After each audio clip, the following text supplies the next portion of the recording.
McLemore. Cauley Stein. Yes, with 1.8 seconds left. Willie, Cauley, Stein, and Sacramento has the lead here in Los Angeles. So there he is, Grant Napear, in the car finally. How are you, man? I'm doing great. How are you, Gary? It's great to see you, buddy. I know. I'm so glad you agreed to this. I know, like, King season is coming to a close. Yeah. But I want to get you, before that happens. So I just called my insurance guy, just so you know. Got a little more coverage. Because I'm driving? Exactly. Exactly. Well, that was the first thing when you pulled up. You're like, hey, wait a minute, am I driving? Are you driving? You were a little hesitant when you found out I was driving. You're strapped in there, right? I'm good to go, Okay. man. I got my airbag in front of me. I'm all good. Just hang on, baby. That's right. That's what's going to happen. Yeah. So, well, how you been? Pretty good? Everything's great. You know, I am just doing very well, and kids are in college, and it's all. So yeah, I know. Is that amazing or what? Oh my goodness. Yeah. So it's all good. Life is good. No complaints. He's going to have a problem with his rebounding too. Scal. Oh my goodness! Who is this kid? We just were talking. We go way back. Awesome. Finally, this new arena. Let's talk about that arena. You know, to me, it symbolizes everything about Sacramento in terms of how many people made that arena happen. Like when I still walk into the arena every day, my first thought's not the Sacramento Kings. Every time I walk into that building, to me, it's a symbol of all of the people that came together in our community to make that a reality. And Sacramento has their first win on their home floor at the Golden One Center. People coming to me and they say, hey, what are some of the best moments of your career? And I say, hands down, when the Kings were the best team in the NBA for at least 2 straight years and should have won 2 championships.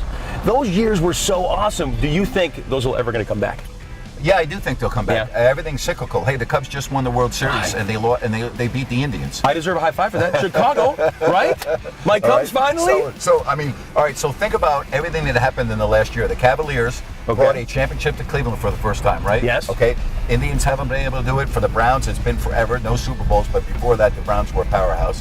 Cavaliers couldn't do it, and they were good. Think about the Cubs. Think about how many people never even had a chance to see that in their lifetime. They passed away. Yeah. And so everything's cyclical. Yes, I do think the Kings will be very good again someday. And I think it's going to be sooner than later. I really like the foundation that is being built right now. There's a lot of young, good players. There's an important draft coming up. I mean, will they win a championship? Hey, I don't have the answer to that question, but I am very optimistic about the future. Gary, I'm probably as much or maybe more optimistic than at any point over the last 10 years. I don't want to hear anybody calling up and complaining about the Kings winning, all right? They rested 5 freaking players. So you're on the radio, you do the King stuff, one of the busiest men I know. What do you do in the off season? I mean, you're still on the radio, but I mean, are you chilling? Are you vacationing? Yeah, what are you doing? I'm chilling. You know, I like to golf occasionally. You know, if my boys are home, I'll spend some time with them. I just am really laid back. My wife and I are pretty much, homebodies. If we go away, we go away for a week and then we come back, and I just kind of kick back. The last time these two teams played, it was the Scal Labissiere show. It really was. How was it working with Jerry? We don't have enough time for me to tell you all the things I love about Jerry. He's just the most down-to-earth, nice. What you see is what you get with Jerry. There's no false pretense. There's no ego. There's no. Yeah. He's just so real, and he makes me laugh. Buddy. And that's what Buddy Buckets can do.